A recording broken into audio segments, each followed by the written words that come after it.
The next game we are going to see is one of the evergreens of chess. The young Bobby Fischer in the late 50s played it white against black, being Samuel Reshevsky, a former world-class player. White starts with e4. Black responded with c5. This is the first game where we see the Sicilian defense. This is the most popular chess openings nowadays against the king-pawn start. White continues with knight to f3. Just like against the e5 answer, this is the most standard response to develop and control the center. And black responds with knight to c6. Black does the same, develops, controlling the center.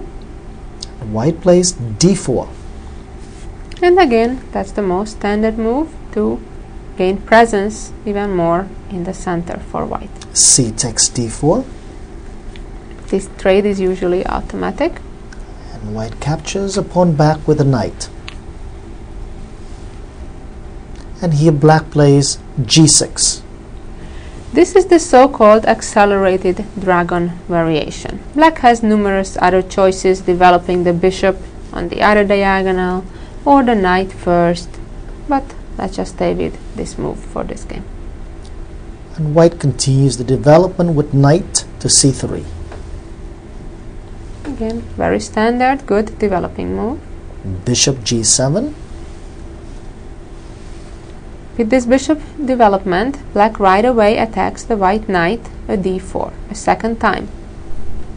White defends the knight with bishop to e3.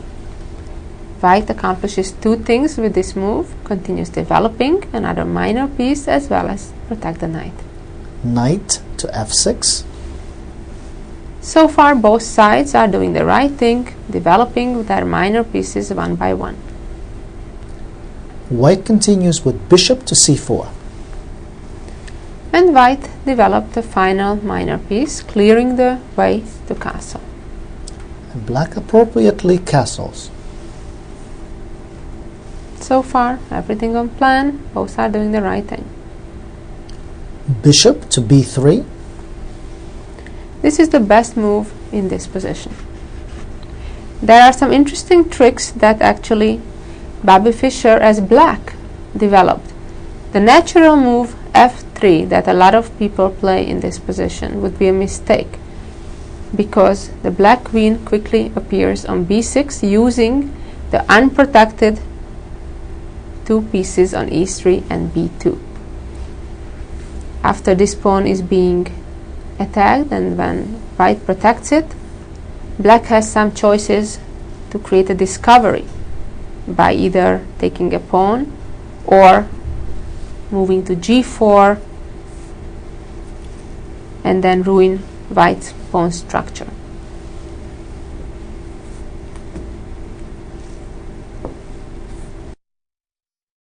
Of course, Bobby Fischer would know better as white, since he has all the experience from the black side of this position, not playing f3 and falling into that trap. The best move here is bishop b3, which he played. Black plays knight to a5. Well, this is the critical moment of the game. With this move, black breaks two opening rules. A. Putting the knight on the edge of the board. B. Moving the same piece a second time before completing development. The interesting part is that this mistake is not so obvious even to the top computers today. While we know this famous game and we know why it's not good, but even for the computer it takes some time until it realizes it. White continues with e5. Black's idea of coming here was to trying to trade the bishop for the knight, but white comes first. Knight to e8. This is an interesting moment. The black knight is under attack. Black could have tried making an intermediate move and trade the bishop, and only when white, let's say, captures back, then move the knight away. That would be wonderful. The problem, however, is that white does not need to take this knight. White has the better option of taking the other knight sacrificing this rook, and then capturing the bishop, attacking the rook. And now if king takes pawn, then the queen takes the knight, and black will dearly miss the dark squared bishop along the long diagonal there. Or if black wants to make another intermediate move to get an extra pawn, white captures back with the knight, and after king takes pawn there is another cute move coming up. Bishop can capture the side pawn because of the upcoming fork, that if rook takes, then queen checks and wins the rook on a7 with a clear material advantage, and black cannot play b6 either and trying to trap the bishop that way because of the same queen d4 check, and then white gets the pawn on b6. Let's go back to the game situation after white attacked the knight with pawn moving to e5. Black moved the knight back to e8. This is the position, and the knight returned to e8. And this is the moment of the truth. I again recommend you take a moment and try to figure out what's the correct move here for white. And now white plays a shocking move, bishop takes f7 check. This is a brilliant combination that leads to winning either black's queen or checkmate. Black plays king takes f7. Let's see quickly what would happen if black would take the bishop with the rook. Well, hopefully if you found the right answer, bishop takes pawn f7, then you would know what's the answer now, and that is to trap the black queen by attacking it with knight to e6, and if the pawn takes the knight, then the white queen captures the black queen. However, let's see why not king takes f7. White plays knight to e6 anyway. That's the amazing part, that white can still make this move, even though the black king can capture it. Black captured the knight with d takes e6. Let's just see why not with the king, since this is the second piece now that black captures. Now black is up a bishop and a knight. However, the king will be invited for a walk with queen d5 check, forcing the king out to the wild with king f5.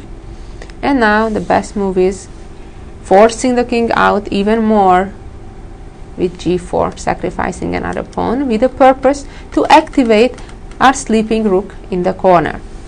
King takes pawn, and now rook check, and black cannot avoid checkmate in just a couple of moves. For example, if the king moves to h5, the checkmate comes from queen d1, and let's say king h4, queen g4, or if the king moved to h3, queen g2 comes, and again the same checkmate, and so on. So going back to the game, after knight e6, black did take the knight with the pawn, but that of course allows Queen takes d8. And white has decisive material advantage. White just gave up a bishop and a knight, and in return got a queen and a pawn. So that's a very significant gain, although the game went on for a number of more moves, but without much difficulties, white won the game. What happened in this game? Well, actually both sides played very good until the 8th move, when just one mistake basically cost Reshevsky the game. Well, maybe it makes you feel better.